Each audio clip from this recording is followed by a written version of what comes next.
Marion, es-tu prête? Oui, je suis. Un nouveau thème, celui du soleil. Quelles sont tes impressions en connexion uniquement avec ta supraconscience? J'ai envie de faire le rapprochement avec l'eau parce que là, je vois le soleil et l'eau et c'est vraiment une combinaison qui fait la vie, qui crée, qui transforme, qui apporte la matière et l'énergie. Et les deux sont très, très puissants. Donc ces 2 énergies complémentaires, mais quelles seraient là ou les particularités du soleil? La lumière, une énergie vive, de joie, sensation intense de vie. Comme si le soleil apportait, comment dire? Décuplait la motivation des êtres, vivants. Oui, La joie, l'enthousiasme, le mouvement. ouais, l'énergie, l'envie, la motivation, ça pousse à faire les choses. D'ailleurs, il pousse les êtres humains à faire des choses. Enfin, il permet aux plantes de pousser. Voilà, le soleil, il active et il fait pousser.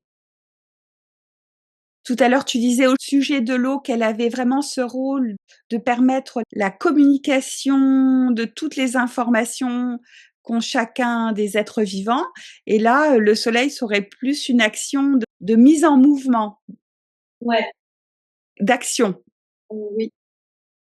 Il emmène le petit coup, comme l'interrupteur. un tonus supplémentaire qui permet Ouais, d'être vraiment en plus dynamique peut-être. ouais, d'être lancé, de sortir. Il permet aux éléments de sortir d'ailleurs, comme il permet à l'eau de sortir, Oui, c'est une autre forme qui incite le vivant à évoluer, être en mouvement. à se redresser, à s'élever. Et est-ce que tu vois des effets différents selon les endroits sur la Terre, selon l'intensité du soleil? Qu'est-ce que tu peux percevoir?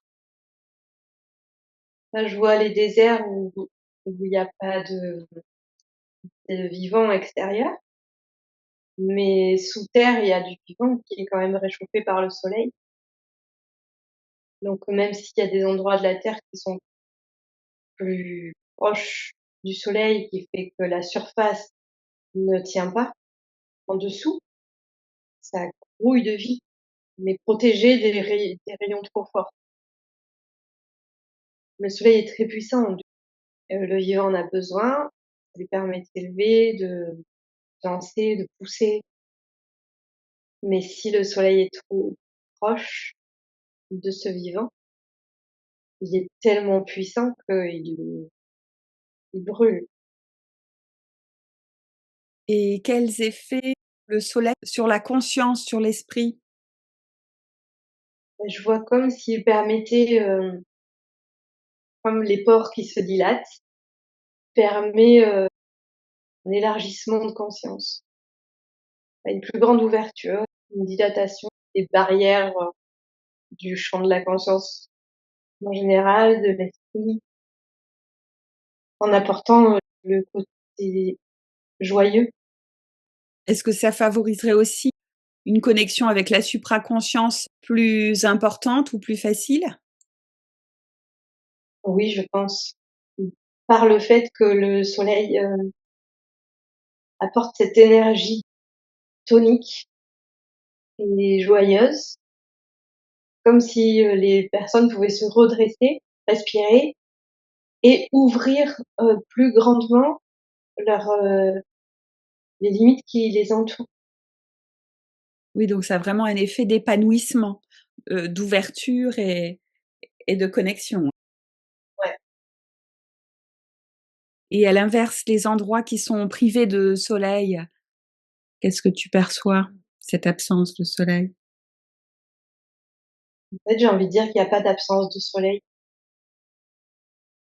et il est juste plus proche ou plus éloigné et on peut plus facilement capter son énergie ou faire un peu plus d'efforts. Mais sa présence est malgré tout là, même si on a l'impression d'obscurité.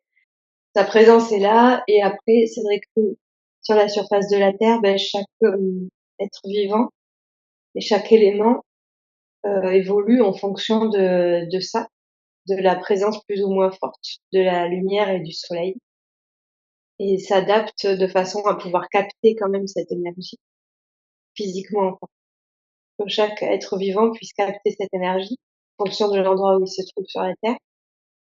Donc c'est vrai que quelqu'un qui a physique à vivre dans le sud, va peut-être avoir du mal à capter l'énergie du soleil s'il est dans le nord. Il va devoir faire un peu plus d'efforts, de méditation. Oui, c'est une question d'adaptation qui prend parfois un peu de temps. Ouais, Et est-ce que tu vois une relation particulière, entre l'eau et le soleil? je vois comme un homme et une femme. C'est un c'est ce qui crée la vie et qui fait, que le physique existe sur terre, que les éléments existent. Ce mélange d'énergie et il y a quelque chose de physique quand même dans le soleil, je sais pas expliquer quoi, mais la chaleur. 2 éléments, physiques, j'ai envie de dire, l'eau et le soleil, Quand tu dis physique, c'est vivant. matériels, qu'on peut toucher. On ne peut pas toucher le soleil, mais on sent sa chaleur. Et aurais-tu encore autre chose à dire au sujet du soleil? En fait, je me dis que peut-être que le fait que le soleil et l'eau se mêlent, c'est 2 énergies très différentes et c'est vrai que l'eau, c'est vraiment quelque chose de physique, matériellement, on peut la transporter. Le soleil, non et c'est ce qui fait que c'est cette grande différence qui fait que ça crée la vie. C'est 2 énergies, et matières complètement différentes. Comme de la magie, comme une réaction chimique, puissante qui fait émerger la vie.